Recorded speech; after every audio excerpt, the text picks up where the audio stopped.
Hi, this is Tolik of the Andromeda Council. Welcome. We have a first-time event today. I'm going to be speaking with Tanaath of the Silver Legion.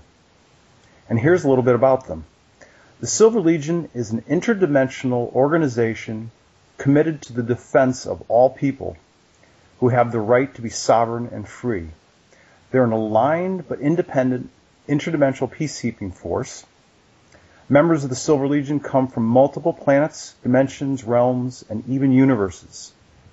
Some come from universes that are currently considered to be fictional by Earth humans. It's an organization of mostly non-physical light warriors based out of a higher layered realm.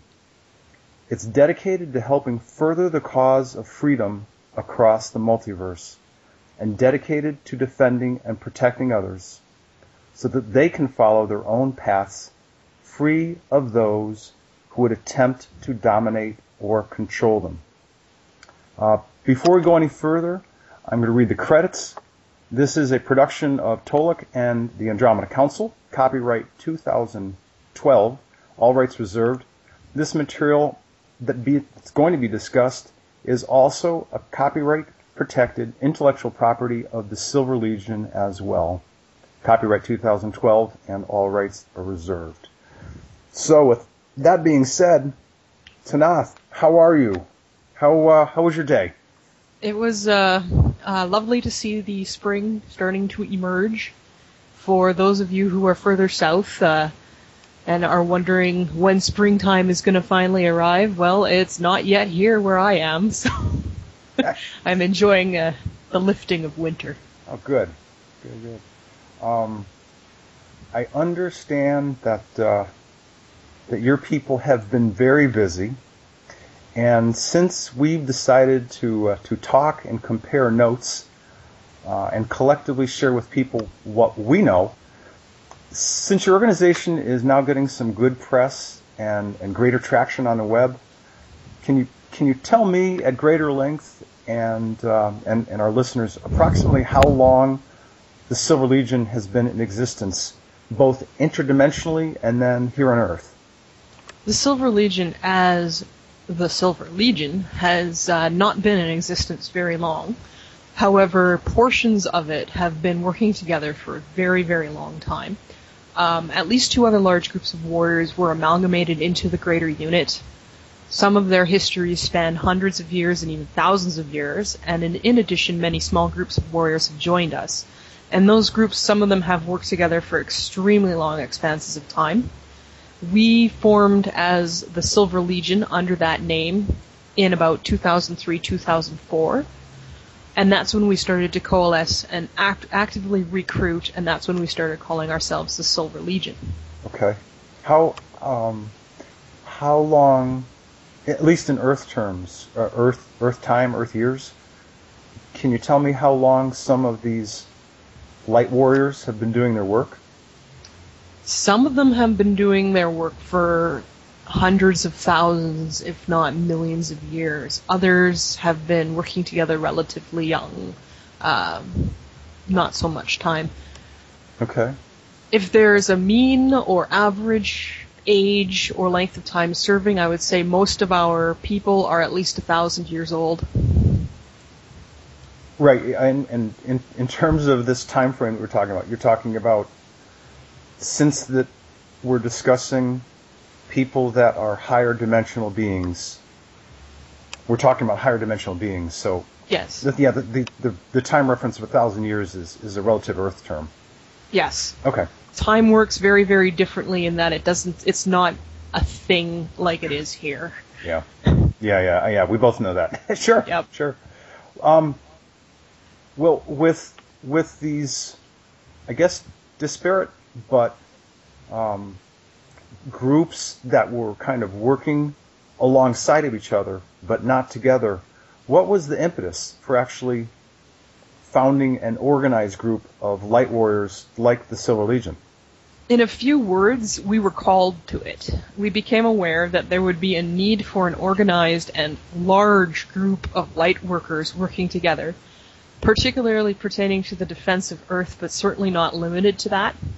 We started out with just a few thousand, courtesy of those two original armies that united. We spent the years between 2003 and last year in an intensive recruitment campaign, recruiting members from all across the galaxy, the universe, into other universes as well. Wow. In order to support our efforts, we also started to take contracts all over the universe with payment in energy. So we don't make money, we make energy. We used those contracts to learn to work together as a group, since if you bring together a number of people who've never met, never worked with each other, Sure. and send them out on a big mission, it's going to be a disaster. Yeah. Yeah. Yeah. And we also took contracts to establish our credentials and make ourselves visible in other realms for people to see us and say, hey, yeah, I want to be a part of that, I want to join, and also to create, to gather enough resources to create our own realm on the 4th and 5th levels of the spirit plane. Wow. You said something that I'm curious about.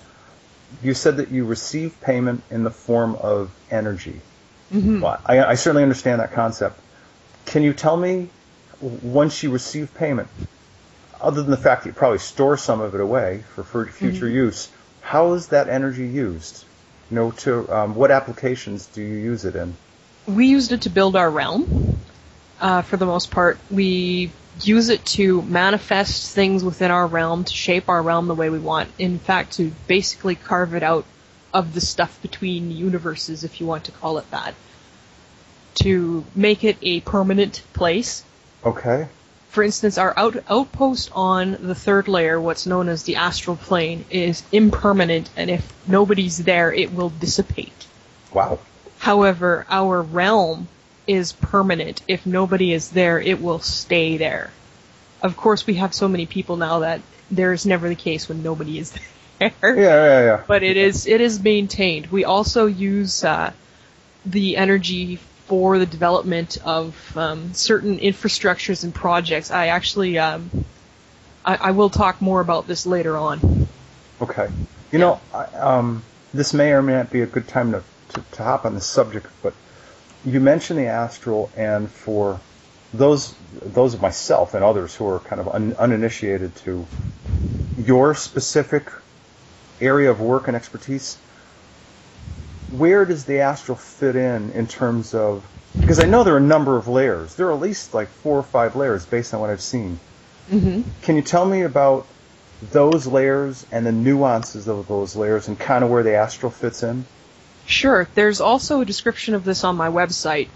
There's a link to the website on the Andromeda Council webpage, and I'll also repeat the website at the end of this interview for anybody who wishes to visit. Okay. But they're the first 3 layers that are closest to the physical world. I guess you could call them the astral and lower. The first layer is often known as the ethereal layer, and the ethereal layer is basically a copy of the physical world, only you can pass through all the walls, you can go anywhere, you can look at everything. Everything is moving around constantly. Anything impermanent is always changing. The longer anything is there as a permanent feature, the more firm it is in the ethereal plane. Okay. That is also where the point at which ghosts interact with the physical world. So when you see a ghost, you're seeing either a denizen of the ethereal plane or somebody who is using the ethereal plane to communicate with the material world. The next step up from the ethereal plane is the dream world, and nearly every human being and many, many animals go here when they sleep automatically. The dream world is extremely safe. There's very little actual harm that can come to a person or an animal in the dream world.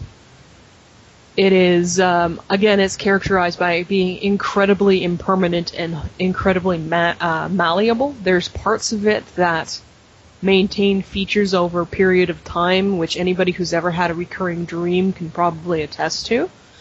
But for the most part, it's impermanent. It comes and goes randomly. It can change from one thing to another at the drop of a pin. Wow. And it's very safe, and we really, really like to be there. And the third layer up... sorry, did you have a question? Yeah, I was just going to say, I take it, based on what you're describing, that your people, the people that are light warriors, within this cohesive, I guess, peacekeeping force, as you described, which is the Silver Legion, that they can easily move from one dimensional layer to another? Most of us have the capacity to travel at will between different layers. Okay. Some of us have less capacity. It's a very individual thing, but I would say that a good 75% to 80% of our forces can move at will between these layers and up to, I'd say, about the 5th or 6th layer. Okay. And many of us have the capacity to take others with us. So those who can't move on their own can be taken or brought by a friend.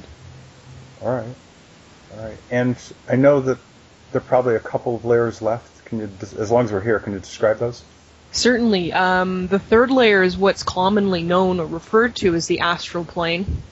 And this is, again, it's a highly malleable reality it generally does not bear any resemblance at all to terrestrial Earth that we're used to seeing. Yet, unlike the dreamland, it's a little bit different in that there's things that live there, full-time permanent denizens of the astral plane, and some of them are not always friendly.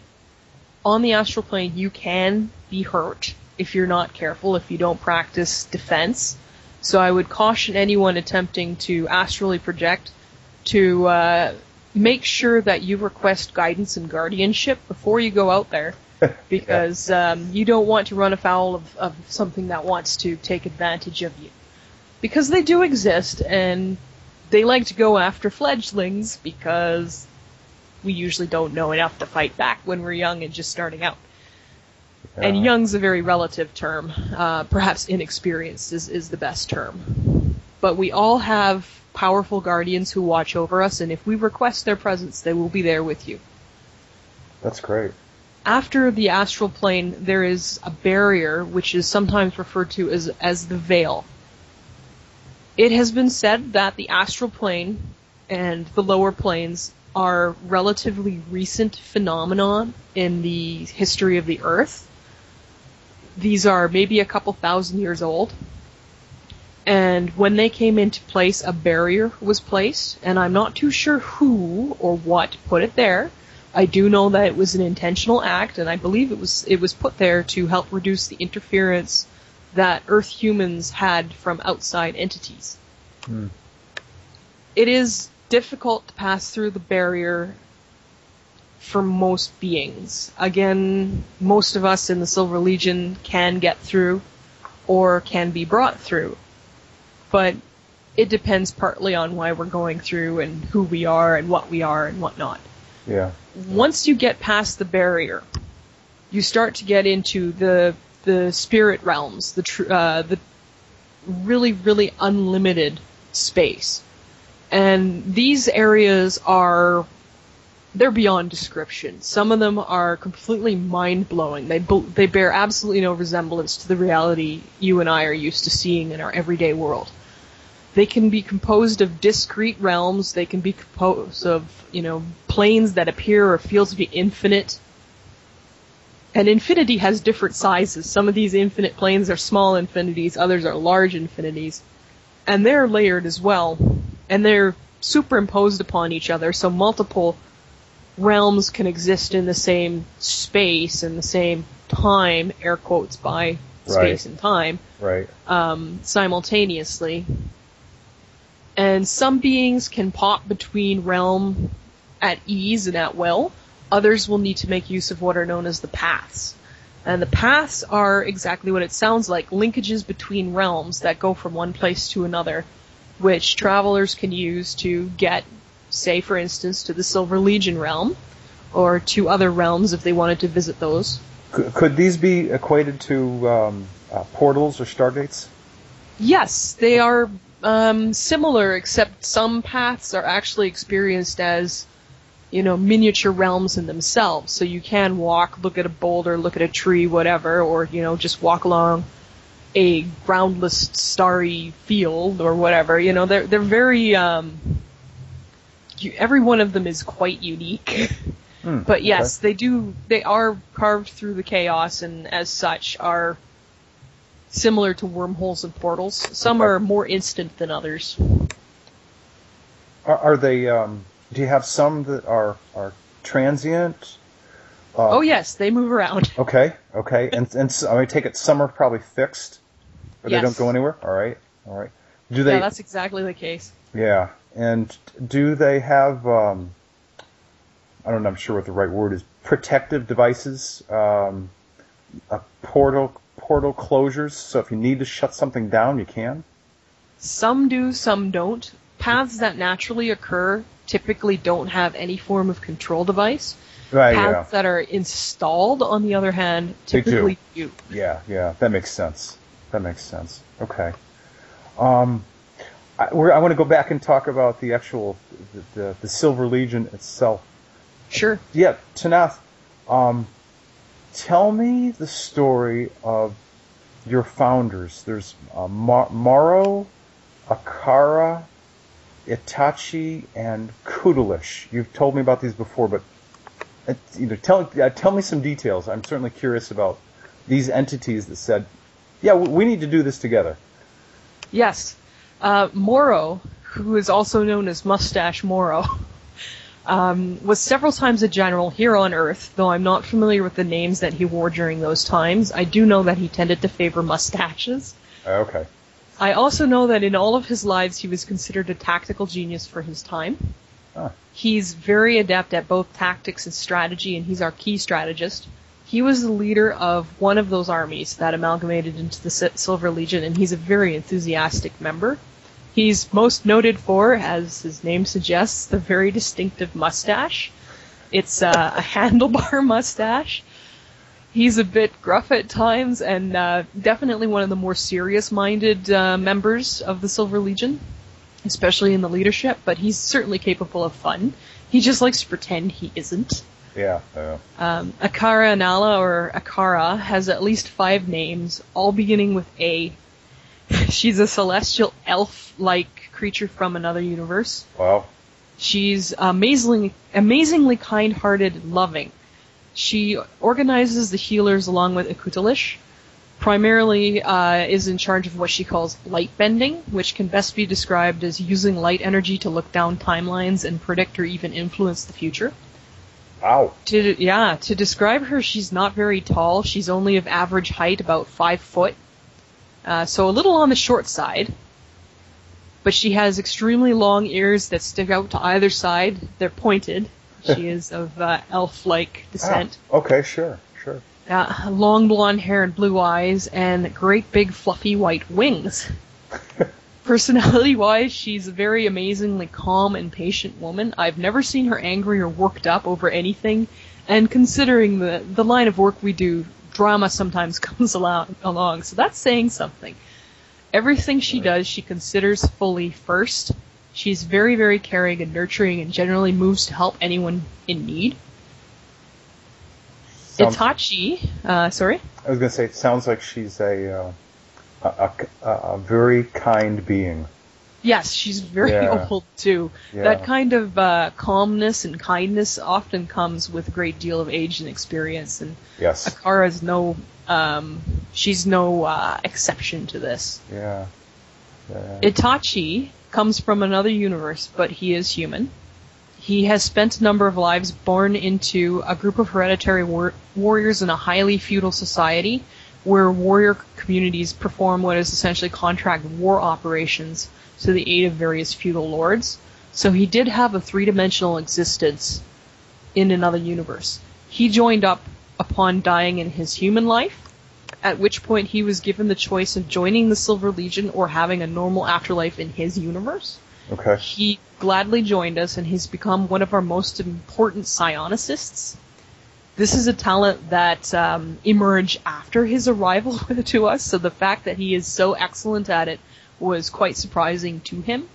He is in charge of our psionics and intelligence division, and also works with Morrow on combat training. Okay. To us, he would appear as a tall, wiry human of about 6'1", with black hair and black eyes. He seems extremely serious when you meet him, but it's actually an act. He's really mischievous when when he gets down to it. Sure, sure. So as you're talking, some questions have just popped into my mind. Mm-hmm. Feel free. And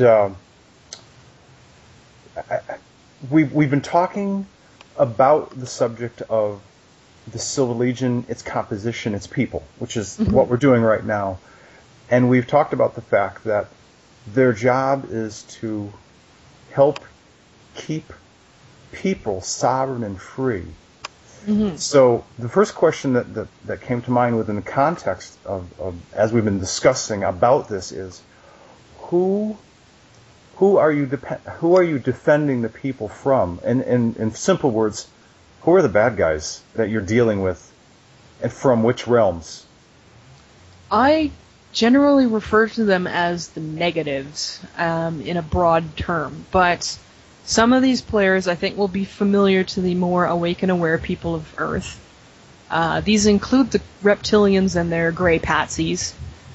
These also include what are known as the Archons, who work not only on this world but on others as well. Okay. And we have also been involved in, I guess you could call them local conflicts in other universes, typically against demonic entities. And yes, several varieties of demon exist out there. Some of them are more and some of them are less malicious. And when some of them go out and attempt to disrupt sovereignty on a large scale, we're often invited or asked to step in, and we do. Okay. Which dimensions are you dealing in? And here's the reason I'm asking the question. I've had a lot of people say to me, Tolek, we don't get it. We thought that, once you get into the upper fourth, the fifth, or the sixth, there were no, in effect, bad guys. There's no more duality. And you've got, because your people are light warriors, they're out there doing the work, you have a far better handle on this than I do. Can you provide some kind of feedback, commentary about your sense, yes. your sense of how long the duality of positive and negative, good and bad exists, and into what dimensions? I'm really curious to hear about this. Yeah, in my experience, you still have duality right up until about the 6th or 7th level. It gets a little bit better the higher up you go. It's less prominent and certainly less destructive. But down on the 4th, you certainly still have some of the duality plays that are going on the 3rd. Sure, of course. And some of them get quite involved. You have 4th dimensional lights, and you have 4th dimensional darks. And the 4th dimensional darks aren't necessarily going to be dissuaded just because the 4th dimensional lights don't want to have anything to do with them. So just because, most sane lights want nothing to do with conflict does not mean that conflict always stays away from their doorstep. Yeah. And that's part of the reason why the Silver Legion exists, because, it does happen. You do get high enough and it stops, mostly because people realize there's no point to it. Right. But until that point, until people reach that level of understanding and learning, there's still going to be people who want to interfere, want to control, want to dominate, want it their way. And they have to be defended against, because they're not going to take, please go away, as an answer. Right. So far your experience tells you that up until about the 6th is where you've seen... The 6th is, I've never seen anyone 6th and higher who is dark oriented. Okay. And 5th is rare. Okay. Alright, so it sounds like predominantly throughout the different levels of the 4th, and a little bit in the 5th, and almost never in the 6th, but on occasion. Yeah. Okay. All I've right. personally never met anyone from the 6th who was dark oriented. All right. You and your people have an intermediary that you work through by the name of, is it Nadano? Dano, yeah. Yeah, and he's an intermediary actually between your, I guess, organizational people at the higher levels and the people at the Andromeda Council. Can you tell me about, what kind of work he does, what he's been good at doing, how he helps you guys? Dano is mostly our liaison, so he does not take a combat role. He's strictly non-com. Instead, what he does is he communicates with us, he walks among us and gets to know us and speaks with people, answers questions. He also sits on council meetings with the command and attends meetings with the Andromeda Council on your guys' defense meetings. Right. And relays requests and instructions and things like that to us so that we can act on them, and also sometimes takes back our communications. He's a really, really neat guy. I like him. He has a fondness for chess. I'm not very good at chess, ironically enough, but I'll play with him. Now, when you guys are playing chess, we're talking about playing interdimensionally. Yes. Yeah, in the non-physical. Yes, we basically manifest a chessboard and play our pieces and play chess. That's great. That's great. I'll tell you about the two other members of the command. Sure, please. Yeah, there's Ikutalish, who is, I guess you could call her a dragon, because that is the shape that her body takes. Although she does not conform to most of the stereotypes that we have of dragons, and she doesn't call her species by that name. She and I were associated from the other army that joined. I don't know her all that well, as I tend to work mostly with Itachi and Moro, but Ikutalish works very closely with Akara. She's the only member of the council that is completely non-com as well. She's very healing and nature-oriented, and she does a lot of work with soul recovery of the fallen, and I'll explain that concept later on. Okay. She's also involved in recovering our wounded and our slain. Ikutalish is the only commander who does not fight, as I said, though she's very, very closely involved in organizing home realm defense. She looks like a Western-style dragon with very crystalline scales of different shades of green and a mane of crystalline lavender hair, I guess you could call it. Okay. She's small. She's roughly the size of a large dog. She's not... Some of our dragons are able to shape change. She's not a shape changer. Okay. Much like Akara, she's extremely calm and serene unless you don't listen to her when she's giving you medical advice, and then she gets very, very angry, and I've seen the bravest warriors cringe and hang their heads in shame when Ikutalish gets upset at them. And if you don't listen to her, she will sit on you until you Kind of like a golden retriever or Labrador. Yes. Yeah, I get it. Yeah. And my role... I was going to say, these people are not only the founders, but they're in the command structure. Yes. Okay. All right. Thanks for the clarification. Mm-hmm. Yeah, and your role. Yeah, please tell me. Okay, my role is I'm in charge of organizing our home realm, implementing improvements, additions, and repairs. I'm also involved in information gathering and organizing the energy workers, that is, the individuals who use different varieties of energy in their battle techniques.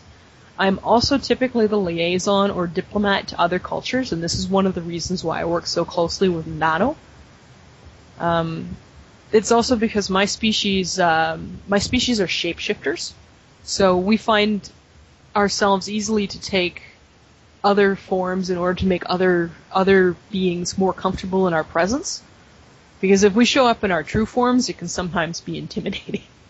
Well, as an example, I'll use a science fiction reference. Have you seen the 2009 movie The Knowing at all? No, I don't think I have. Okay. For the people that have seen it, there's a scene at the end where it's either 3 or 4 like 6'2", 6'3", human-looking people are about to go back up into their extraterrestrial craft, and they're taking with them, willingly, a couple of Earth human children to start over in another world. The point of the story is, before they go in the craft, they actually explode, and they shed their three-dimensional, dense, organic bodies. So they manifest this form because for an Earth human to see this light form, it would almost be blinding to see all that light at once. So they manifest an Earth human body, and then just before they go into the ship, they express like it. An interesting movie. Yeah, they express the body, they explode it, and then these light beings, 3 or 4 of them, they go up with, and they're holding hands with the 2 little kids and up into the ship. So it's certainly one way that science fiction is used to express how light beings, people from other dimensions, can take human form. Mm-hmm. And my species, we tend to be on a little bit on the inconveniently large side. So typically we prefer to assume smaller, more familiar form. Alrighty. I know that, like any, especially with a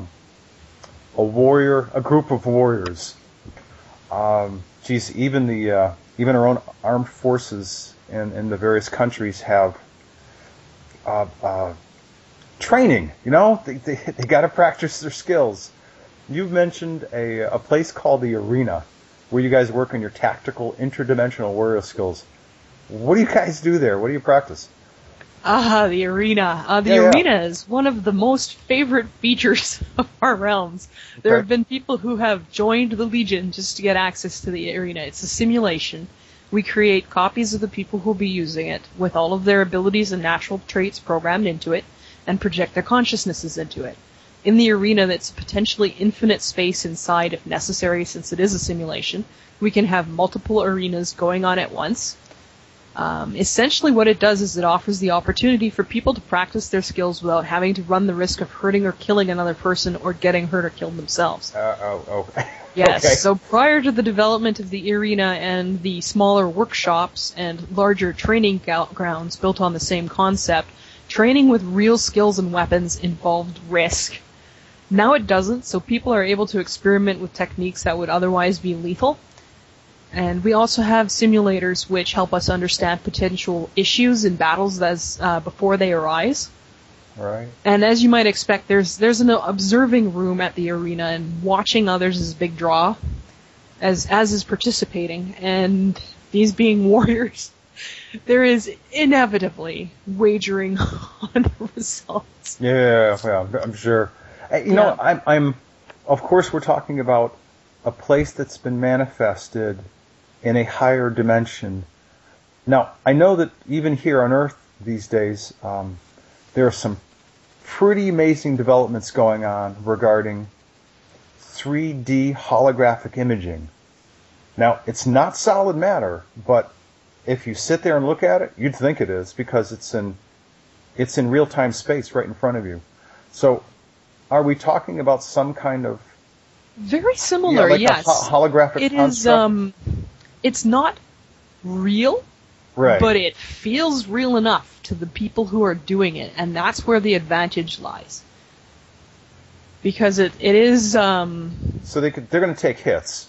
Yes, and you can program it, if you're in training mode, you can program it so those hits hurt. Okay. If you want to teach someone to dodge...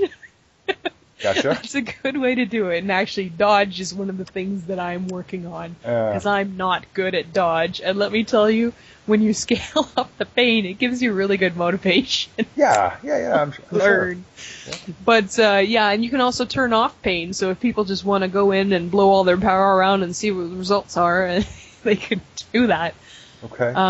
What kind of weapons do you guys use? I have no concept of this, so I'm just asking the question.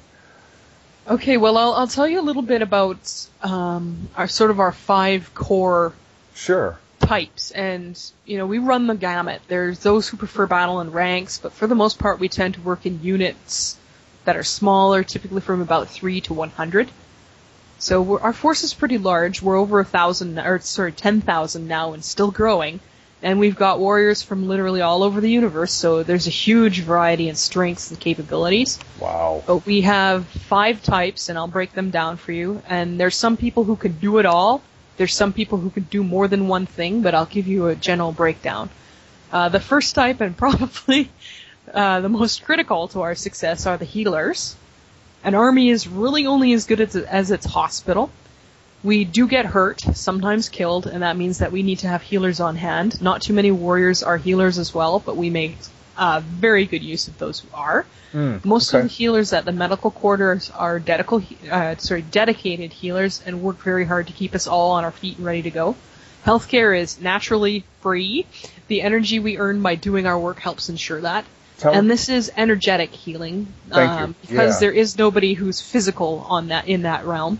Or at least they're not there in their physical forms if they have physical forms like me. Right. All energy is healing. I'm sorry. Can you please tell me? I've certainly become aware of this over the years, but I'm not sure everybody is. Energy healing, from everything I've learned, takes a number of different modalities, which include sound, light, and a variety of frequencies of both sound, light, and color. Yeah. Yeah, can you tell me in some detail about those healing frequencies? Well, I'm not healing oriented myself. I'm more energy work oriented. That's not healing. Okay. Well, but we do have as much as you can. Yeah, we have several different kinds of healers, and one of the benefits of recruiting from all over the multiverse is the fact that we have people whose healing abilities are wildly and radically different, and a technique that doesn't work for one person might work very well for another, and a technique that, if you have somebody who's extremely hard to heal, there may be somebody who has a technique to do it. We have people who make use of quantum healing, which is basically looking down multiple timelines to find the timeline with the most favorable health outcome and then attempting to manifest that timeline as opposed to others. Wow. We have people who use light. We have people who use sound, color. We have people who use psionic techniques where they go into other people's minds and find the infrastructure in ourselves that allows us to heal ourselves and then bring that forward. There's many different kinds of healing. And sometimes it's simply sheer intent of will, whereas somebody would come and send their will out on you, Tolik, be healed, and then you would. Okay. All right. How does that... I've heard what you just said, and before you gave me that description, you said that your expertise was much more aligned with energy work, per se. How does energy work in your realm as a light warrior differ than being a healer, if you will? Well, most energy workers have some faculty at healing. I happen to be rather terrible at it, personally. Okay. All right. I can do it limited. I guess you could call it, my skill is battle first aid, and that's about it. Oh, okay. All right. But some certainly do have a high degree of faculty there. Energy users are people who specialize in manipulating their personal energy or ambient energy into various shapes and purposes. So I fall very strongly into this category. These are typically strong manifestors who can create, say, for instance, a bomb out of thin air and throw it at your face as they run by. Or, if they want to throw a big brick wall up in your path while you're chasing them, they do that. Or, say they really, really want to present you with a bowl of fruit. They can do that. There's a bowl of fruit. So the energy use in this case you're talking about is about manifestation of... In a large way, yes. Okay. All energy use is a form of manifestation, but energy users will typically have affinity for different flavors of energy. Huh. For instance, the classic alchemical elements, earth, air, fire, water, electricity, depending on your background and your belief system, you may have different affinities for those. Or they may have different capacities and abilities, for instance, to create lingering constructs. You know, there's people who like to throw around lightning bolts, others prefer to throw around fire. Some use energy that we on Earth don't really have a lot of familiarity with, as thus it's, you know, difficult to describe. Sure. But really, the sky's the limit when it comes to that kind of thing, and your strength of imagination and ability to believe that it can be done is the real determiner of your success. Although, like I said, people have affinities. Some people resonate very, very strongly with certain uses of energy, while others resonate with others. For instance, as I said, I'm a terrible healer. But give me some electricity and I'm happy as a clam. Okay. We also have, I guess you could call them weapon users. And this is another of our five groups. And these are people who prefer to use weapons, often armor, maybe even their bare hands or their bodies to fight. Sure. And they're often, we give them manifested weapons. And I'll also include ranged fighters who fight with, for instance, guns, bows, energy weapons in this category. And, you know, from the energy user's perspective, it's kind of, we believe that everybody is, you know, it's just another form of energy use that's, you know, maybe a little more limited in scope. But it works very well for them. And in some of the places where we do battle and where we fight, it is a matter of hand-to-hand personal combat. Yeah. In other places, it tends to be more like, you know, if we have a few beings who are quite capable of sustaining their own life in chaos realms and in also in the vacuum of space, and for them it would be more like ship-to-ship combat. But right. Most of us are not able to sustain ourselves out in the chaos, so to speak. So combat's usually done in a realm somewhere, and often hand-to-hand or ranged. Okay. So I take it you guys probably get involved in a lot of, I'll use some Earth terms like strike force, delta force, skirmish kind of stuff. Go in. Yes. Find where the bad guys are and get out. Is that more of the...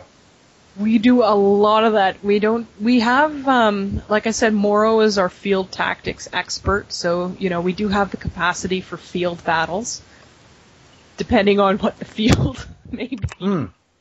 But, yeah, typically we operate in squads and small units, up to about 100, depending on the size of the operation. Okay. And, yeah, we're skirmishers. You could call us irregulars, because that's what we are. Okay. We're specialists. It's, you know, hard to field a standing army of rank fighters when you've got everything from 3 foot tall to, you know, creatures that are over a mile long and don't breathe air. Yeah. I was going to say, do you have some, I don't know, like predominant top 3 strike forces that you say these guys are doing like 80% of the work, and then the rest of them are broken down into these different categories? I mean, do you have some like top 2 or 3 that they're in it all the time? We try to break it up and give out assignments according to individuals' desires and capacities. And there's some people who will come by pretty much the moment they finish one assignment and beg for another. And there's others who prefer to rest in between. So it depends. You know, there are occasions where we'll say to people and say, hey, we've got an operation come up and we'd like as many to participate as we can. And others will just wait till they come to dispatch, and then dispatch will give them something that we know through our association with them and our intelligence that will suit them and they're likely to succeed at. So we have a very, very active dispatch that is highly involved in our day-to-day running of the Legion. Okay. Yes, everything revolves around dispatch. Got it. Well, you don't want to tick off dispatch either. Yeah, or you find yourself getting cruddy assignments. Okay. You know, as long as we're talking about the kind of negative bad guys that you guys are dealing with, I know that our own people, at least the Procyon people, who I believe is the 10th member of the Andromeda Council, they've been doing a lot of the dirty work in taking out, removing the Draco and Hydra reptilian undersea and underground bases here on Earth. Mm-hmm. Can you tell me what kind of encounters that your people are having with the Draco bad boys around here, the reptilians, and what kind of encounters are they having? I'm sure it's got to be tough, but it's getting tougher. When we first started doing strikes against the reptilians, it was pretty easy because they didn't know who we were. They didn't know how to guard against us because our mode is a bit different from some. We typically don't travel by ship. We just teleport to wherever we're going and manifest there. There's enough of us who know how to do this that we can transport the people who can't. So we pop in, do our stuff, and pop out. And at first it was extremely, it was a cakewalk at first. We went in, we had our way, we went out and left chaos in our wake, and that was how we liked it. However, one thing people have to be clear on is that the enemy is incredibly intelligent. Very true. Just because they're our enemy does not make them stupid. In fact, these guys are very, very intelligent, and for all they, as a species, don't learn much at a spiritual level, they are certainly capable of advancing in an arms race. And now we find it a little bit harder to get in and get out. We have our psionicists have been blocked in our telepathic communication. We've had to use different forms of communication and find ways to get around those blockages. We have also found that they've found a way to create a field where it's difficult for us to teleport in and out. So we've, again, been using novel solutions to get past that. We've got resources from all over the multiverse that can't block all of it. Yeah, which frustrates them. Yeah, we found that our own people, our own Procyon people, have had to continually re-attenuate the frequencies, remodulate them, so that they can't be predictable in trying to attack a particular base. And they've actually had to change their tactics from base to base. Yes, we've definitely found that's the case ourselves. Yeah.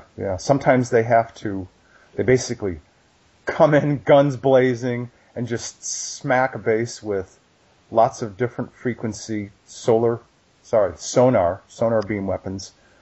And they've used other methods. The last time they let the earthquake happen first to basically dismantle the underpinning of the base, and then they went in and used different various weapons to take out that last base. But again, the whole idea is change the modulation, change the mode, the mode of attack, keep them guessing. Because the moment they can anticipate what you're going to do, they're going to work against you. And in some cases, we already know that they know that we're coming, and that means that we have to modify the way we go in. Yeah. Yeah, it's difficult. We've had casualties. It's still we're still quite successful. Yeah, this isn't a matter where we go in and because we're the good guys, we automatically win everything. We have to work for this. Yeah. And, it does mean that some of us are getting hurt, some of us are getting killed. And even worse than that, some of us are getting, I guess you'd call it colonized or occupied.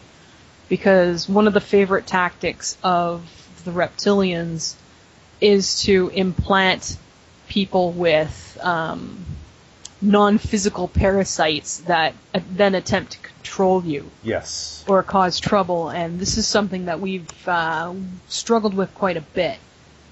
We've had seen that they're switching tactics. Instead of trying to kill us or prevent us, they're instead trying to capture us live and install their bugs. Use your people. Yes. Yeah.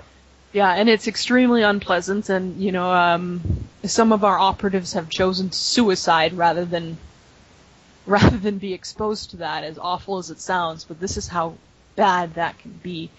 And let me tell you, we are serious about attempting to recover and treat people. when it comes to that kind of thing. Nobody who walks the light can fathom leaving a soul to that. It's just not heard of. Yeah. It reminds me of different things I've heard about, kind of like super soldier training, and they basically become non-willed, non-sentient. Well, it may not be the limited, right word, limited, but sentient, limited. Yeah, and they're basically and will kind of controlled. Like controlled. Yeah, controlled. Yeah.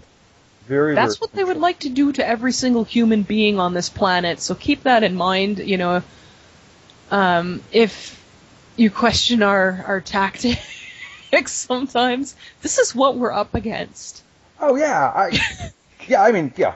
No, yeah, I know you're fine with it, but yeah, the reptilians. I know there will be people who are listening who are like, violence is never justified. Yeah. Well, in this case, it is. In this case, it is. No, the reptilians have had their time influencing, controlling, manipulating, abusing a lot of people on this planet, especially in the hierarchy, and it all trickles down. So whether you and I are controlled or not, it still trickles down to us. So point being, their time's up.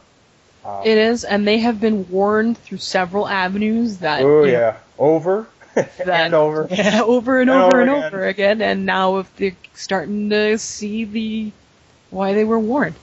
And it's not just us, as you said, the people of Procyon are working on this. There's other entities and other groups that are out there working on them. Yes. So they're fighting a war on multiple fronts right now. And, that's one of the few, like, they have the size advantage when compared to the Silver Legion. We've got a couple tens of thousands. They've got billions of soldiers and workers. But we have the energetic advantage because we are service to others oriented while they are service to self oriented. And the reason why that's important is when you are service to self, you are typically a consumer of energy. When you are service to others, you are typically a generator of energy. So while we have smaller size, we have much greater resources in terms of energy with which to throw around and do our work. Because you're perpetually energy producing. And, exactly. Right, and they are perpetually energy depleting. Mm-hmm. Yeah. And by the way, they may have all sorts of millions or billions of reptilian backups, but I'll tell you that they are absolutely being depleted on this planet. They. Oh yes. Yeah, and in the last strike, not too many people realize this, so I'll say it out loud. There were at one time 18,000 reptilians on this planet, and 11,000 of them were in this pencil-shaped base undersea in the Bay of Bengal. Well, prior to taking that base out, the people of Procyon shipped 7,000 of them out to the far reaches of the universe. The support staff, family members, engineers, administrators, etc., etc. But the warrior families, the soldier warrior Dracos and their families, about 4,000 of them decided to stay, and they didn't make it. Yeah, I wonder how much of that was a free will decision, because these guys are very early on. They learned how to engineer will out, and that's when they became service to self. When they decided that control was more important than free will. And it happened very, very early on in terms of their spiritual evolution, and I suspect that's why they're stagnant. Well, but worse than that, who am I to pass judgment? But here we go. Because they are service to self, nothing that I've heard about them, other than the fact that you can say, we can give credit to these guys. They are amazing warriors. They're incredible geneticists. They're incredibly intelligent. That's on the upside. All right. Yeah. Acknowledged. On the downside, vicious, mean, cruel, manipulative, and they'll just as soon use you or eat you in the next breath. Done. Without even thinking about it. Yeah, and I would advise anyone who's been approached with deals they never, ever, ever hold on their deals. Nope. They will find some way to either be rid of you or eat you. So, don't take it. You will never, ever, ever get away with it. It's not a matter of being found out or anything like that. It is a matter of the double cross is inevitable. And to the Draco and Hydra reptilian race that's been here on this planet for thousands of years, Earth and its living beings are a resource. Nothing less. A resource to be consumed. Yep. So, yeah, their time's up. Time to go. Yep. We've had enough of that. Yeah. I should tell you about the other two unit types that we have. Please, yes. And one of those is psionicists.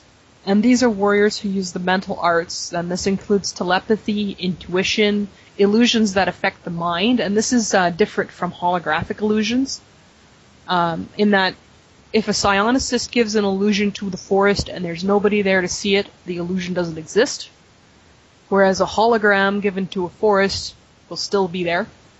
Okay. Everyone in the higher dimensions is at least somewhat psionic. It's an innate ability. Everyone is telepathic, for instance. Otherwise, none of us would be able to communicate. And trust me, we communicate very well.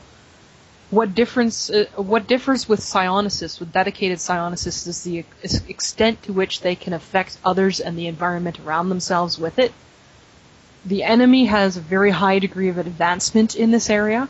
Psionicists are absolutely necessary to protect the rest of our forces, to maintain lines of communication, and to get data on operations, both as they're going on and beforehand. Okay. So there's an arms race right now going on to outmaneuver each other in this, in the psionics department. Wow. Our last dedicated unit type is stealth units, and these are recon and intelligence gathering for when we can't just intuit. Like if we actually have to go and find out for ourselves, we send the stealthies. They go out covertly and gather information on the enemy. They also sabotage, infiltrate, and occasionally remove individuals. If we need to ghost a base, and that is selectively remove the non-human, non-physical command structure while leaving the physical humans intact and entirely ignorant of it until it's too late, we send the stealth units. Wow, slick. And we have, there are multiple small squads, and one of my human friends here in the physical world is also a member of the Legion, and she excels at this kind of operation. So she commands a couple of squads because she's had a high degree of success in this area in the past. You know, everything that you've told me over the course of time that we've been talking over the past few weeks, I believe that what I've learned is that your people are predominantly, at least the light warriors, the combatants, they're predominantly not from Earth, from other galaxies, other universes, and other dimensions, and there are thousands of them. Yes. Do you have any Earth humans that act as interdimensional people that are on any of your strike forces or are combatants at all? It depends on the individual. Yes, we do. Okay. I sometimes go on strikes. My friends sometimes go on strikes. Most of the time, unless we know unless we're very, very certain that person is going to come home absolutely intact and unharmed, we don't send them out. Because and I'm going to talk a little bit now, I'm going to diverge a little bit on the subject of death. Please. Okay. Yep. It is true, absolutely true, that there is no true death or destruction of the individual, as you know, except in extremely rare voluntary cases. Right, and we're, just for reference here, we're talking about the person's original birth essence, their soul essence.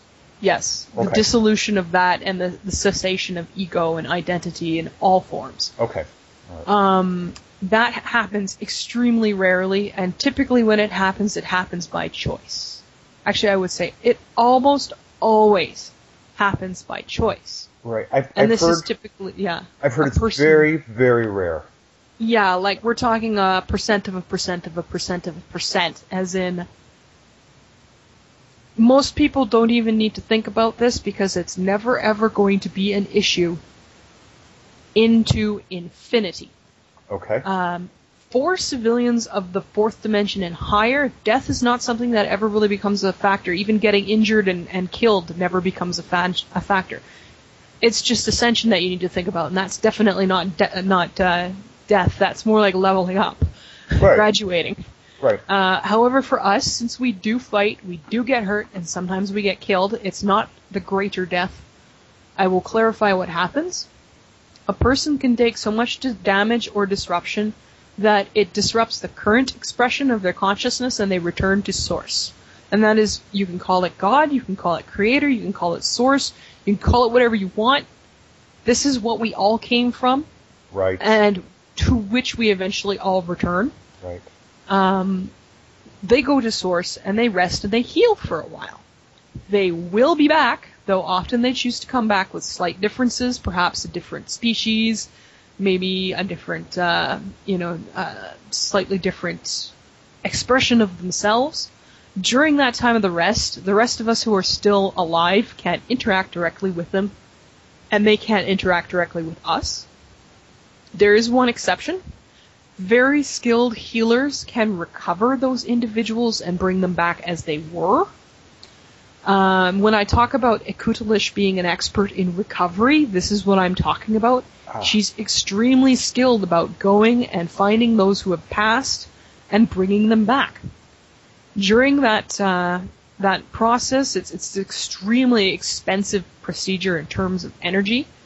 But during that process, it is the choice of the person who's being recovered. They can choose not to, and they make it very, very clear when they choose not to.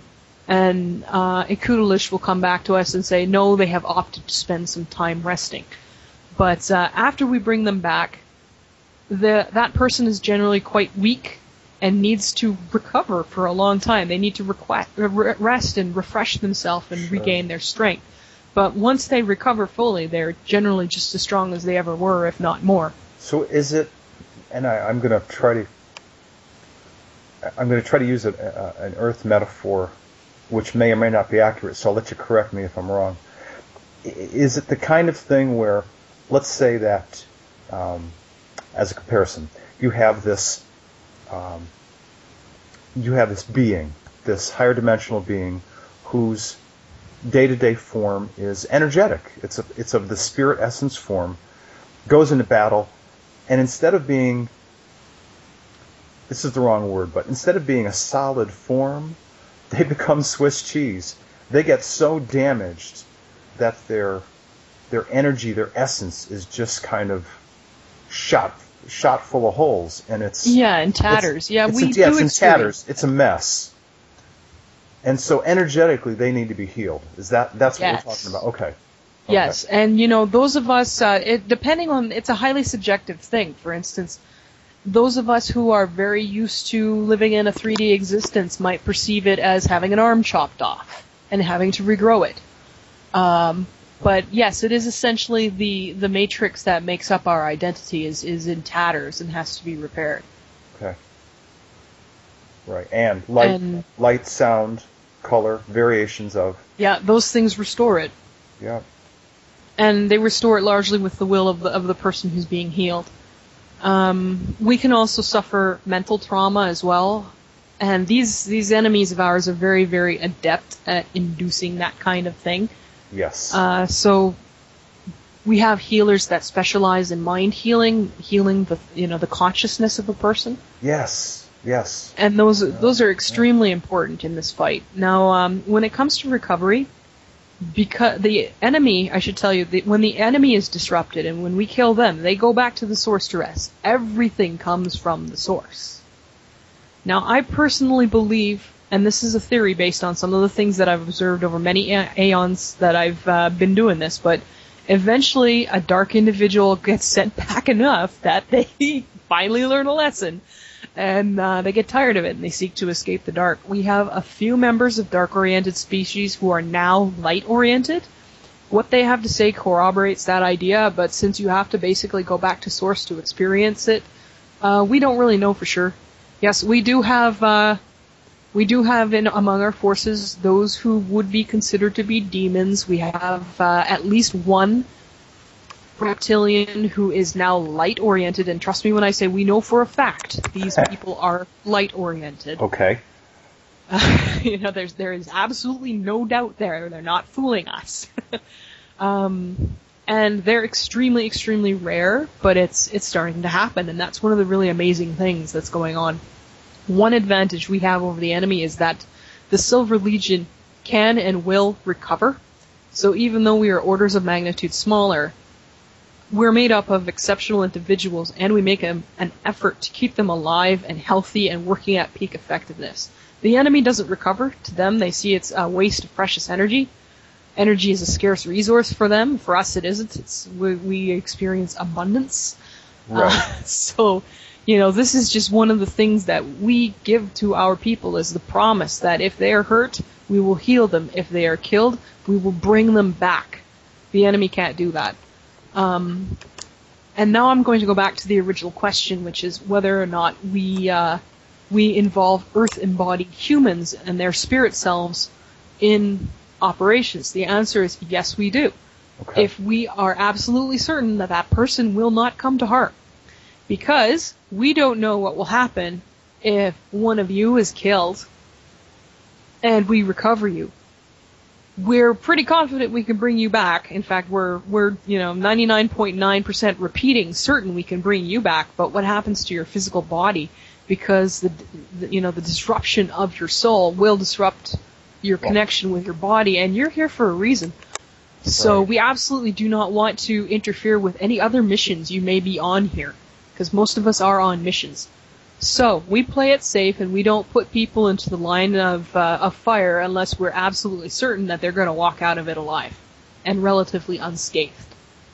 That said, I've been injured before, my friend has been injured before, none of it has ever been critical. Right. They send you to sick bay, get patched up, go back to work. Yeah. Get sat on by a Kudalish and have to suffer in the infirmary being poured for a few nights. She's fearsome. You don't want to cross her. And as to whether or not we do have embodied humans involved in the forces, yes, we've always had some. Okay. I don't know them personally. I'm only in contact with one or two myself in the physical world, but I do know that as of now, we've got about 150 embodied humans from this planet who are doing work with the Silver Legion. And some of those have come in the recent expanse of time, now that we've started to let the world know that we exist. Yeah. And I want to say to all you guys out there listening that are warrior-oriented and interested in this, we love it when you come visit us, If you want to show up and see what it's all about, you're not obligated to join, but we'd love to show you what we've got. Well, and this is a good time. Go ahead and tell people about your website. At least provide the address so that people can hear it. Okay, it's www.silverlegion.org. Not a .com. There's no commerce going on. There's absolutely no way to transmit funds of any sort. We don't need Earth money. We're paid in energy. Yeah, got it. Alrighty. Boy, I'll tell you, there are so many topics that we could touch on. I want to explore something that it will probably take us a few minutes. We talked originally about the explosion of your homeworld, like some 4 billion years ago. Mm-hmm. And the catastrophic event that happened to your people. Would you please tell me about that event and what happened to your people and how you came to Earth? Okay. Yes. I know it's a lot mouth, but it's worth exploring. It's an amazing story. And it's a story that's relevant to the fight with the Draco-Hydra reptilians now. Okay. And it's a bit of a long story, so please bear with us. Over 4 billion years ago, as humans reckon time, and let me tell you, the experience of the time is much different because it doesn't exist. But over 4 billion years ago, my species had a physical, third-dimensional existence on a planet in another universe. We were on that planet, as was one species of elf, a species of humanoid felines known as the Brrn, a subterranean shadow race, a race of what you might call griffins, and a humanoid dwarf race. Wow.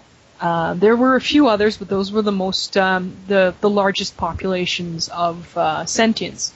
My people's name for ourselves was Yede. The other sentients on our planets called us Dekar. Society on our planet was quite stagnant and not very interested in advancements of any kind. Technology was a non-issue. We were at metal forging, and that was about it. My own people had nothing to do with that. We preferred to sit around in our mountains and eat rocks, because that's what we eat, is rocks. Okay. We had a social hierarchy based on age, and that didn't do the courtesy, we didn't do the courtesy of dying of old age, so that new people could gain rank in the hierarchy. Oh, my people also thought ourselves as the rightful rulers of the planet because we were the biggest, which I think the others did not always agree with. Okay. We were also the only ones who were mineral instead of fleshy like the other sentients on the planet. It definitely was not an ideal society in any sense of the world. I'm not kidding. I'm not kidding when I say it was stagnant. It was stagnant as heck. We went on about 50,000 years, and in terms of civilization, 50,000 years with no change is really, really bad. Yeah, that's not good. Yeah. Anyhow, there was another spacefaring race, and we weren't spacefaring at all. Nobody on our planet was spacefaring. But another spacefaring race made up of master genetic manipulators found our world and started to intervene. There were no laws back then in our universe, at least none that I'm aware of. They managed to steal members of the other sentients and tamper with them, but they weren't able to tamper with my species because we did not have a DNA structure as they were used to dealing with it. Yeah, a little incompatible, huh? Yes, somewhat incompatible with their techniques. So they decided that we were a threat and decided to destroy us because these guys do not like to leave a threat at their back under any circumstances. Yeah. So they became very, very close with a malcontent in my species, implanting a prophecy of some species to come that would be greater than us, and of course he was very proud, and that incited him to start a civil war under their direction, and he dutifully went forward and started that civil war. Over the course of about 100 years, that civil war escalated until it involved pretty much everybody on the planet. Anybody who didn't want to pick a side had long since found a way to flee to another world or other universes, and we're still encountering these remnants everywhere we go. But at some point, these alien insiders provided the malcontent with a certain kind of energy bomb, which was planted at a gate between universes and detonated. Now, I'm going to diverge a bit here. Gates are passageways between one place and another. Right. They can be likened to wormholes, right, except they're not only passaging through particular, through places in space. They can pass between places in the same planet or plane, between planets in the same dimension, so like say from here to Mars or here to Alpha Centauri or whatever, between dimensions, right, between universes, and between multiverse clusters. The higher up and the farther that gate goes, the more energy it contains. This gate was a gateway to another universe. Not another multiverse, but another universe. And it happens to have been a gateway to this universe. And the energy released upon that detonation was absolutely immense. It destabilized the gate, cracked the core of my planet, and stopped its rotation. Oh boy. The magnetic envelope which protected us from cosmic radiation dissipated when the core stopped rotating. Most of us died instantly when the detonation occurred. Those of us who survived, and all the plants and animals and members of my species and sentients that did manage to survive that event, died over the next 100 years as the atmosphere was lost and radiation assaulted us, and all of those things that supported life came to an end on that planet. If it still exists anywhere, it's nothing but a barren, riven rock. I don't even know if it still exists or if the sun that provided it with life energy went nova and engulfed it. Wow. This was 4 billion years ago. A lot can change in 4 billion years.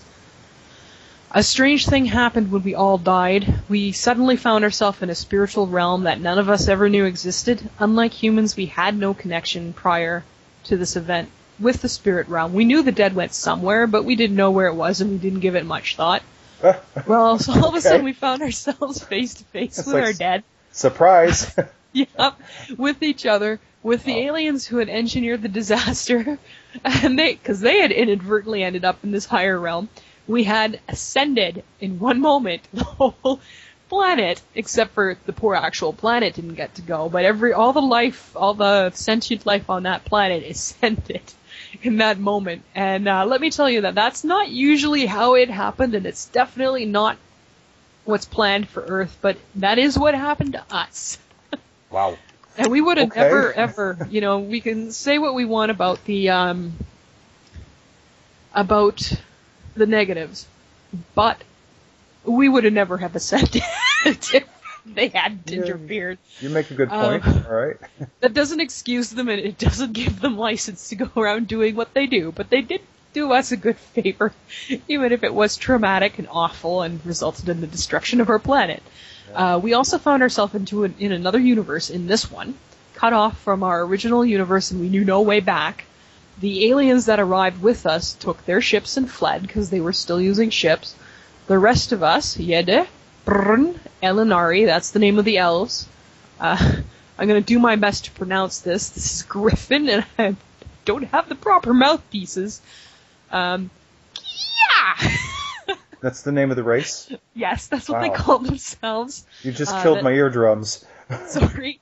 The shadow beings who called themselves Shinsathi, and the Delvers, our respective names for ourselves. We all set out to explore and find places to live over the ensuing aeons. My people went through ascension multiple times, finally coming to rest in one of the outer realms where we reproduced the world of our origin as an eternal paradise and home. So, we like to go back there, in between messing around in the lower dimensions, we go back there to rest. Many of us scattered, founding species elsewhere, most of which were flesh. We discovered others with the same shape as ourselves. We discovered many, many other sentient species. Like, the universe is teeming with life. Yes. It's been quite an adventure. Now I want to talk a little bit more about those ones who came and incited all of this change. Okay. Now, as some of those listening might have guessed, that race of master genetic manipulators went on to become the reptilians based out of Draco and Hydra.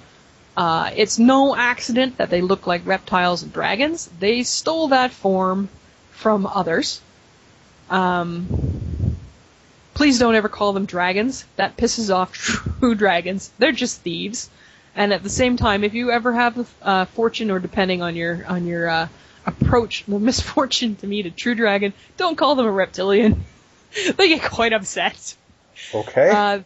These guys originally had an agrarian society on a planet in my universe of origin. They were short, stooped humanoids, warm-blooded. They weren't particularly good stewards of the land.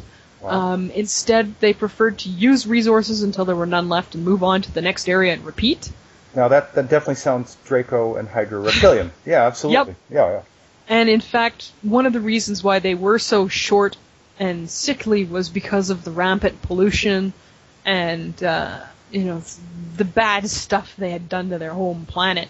So they were short, stooped, sickly, and not very nice. Their society was not very nice either. It was full of manipulation and hierarchy. Very early on, they developed a quite inflexible caste system into which individuals were born and could never get out of. They reached a point where they had basically devastated everything inside of their world and killed off most of the biosphere. They carried forward that caste system into their Draco race today. Absolutely. Yes. Yep. And they did not learn to manipulate genes on their own. At some point, another spacefaring race that I know of as the Mashaeli encountered them. I'm not sure of the origins of the Mashaeli. They were ancient then, and they're more or less extinct by the time my people ascended. Their home planet is completely unknown to me. I know that they found the Alderzani, which is the name that the ancestors of the Draco and Hydra reptilians gave themselves. They found the Alderzani, and they gave them the technology to heal their own planet and fix many of the genetic problems that had developed from the long-term pollution and radiation. Okay. And the Alderzani took that technology and took to it like a duck to water. And they used it to entrench their caste system as a genetically stratified system instead of just socially stratified. And that's when they learned how to negate will, using genetics. And then they weaponized the technology that the Mashiali had left them with and turned it on the Mashiali. They wiped out these benefactors, or very near to it. I know of at least one group that managed to escape some 30,000 years before the ascension of my planet, and made it as far as the universe that we're in now. From what I know, they settled in the Pleiades. I do not know, for those of you who are wondering, I do not know if they are the ancestors of the current Pleiades or if that is a different group. And if they've gone elsewhere since. Yeah, that it's hard to determine because, quite honestly... There's been a lot of movement around in 4 billion years. Yeah, and the Pleiades is a constellation with a number of stars and a number of planets. So it's... Mm-hmm. They were using slow ships back then. So, where they are now, how far they've gotten, I don't know. Yeah. Yeah, these guys were traveling below light speed. If you can fathom it. On Generations ships, yes. Right. And here we are on Earth today. It's still restricted to our own solar system. Yes. And the Mashiali were extreme pacifists. They didn't fight back when the Alderzani turned on them. They were such pacifists that if someone were to charge up the one with an axe, they wouldn't even flinch as they were cut down. Wow. So these guys they wouldn't even defend themselves. They would just look at the murderer with these eyes of pity. I suspect that pity is why the Alderzani turned on them. They absolutely hate to be pitied.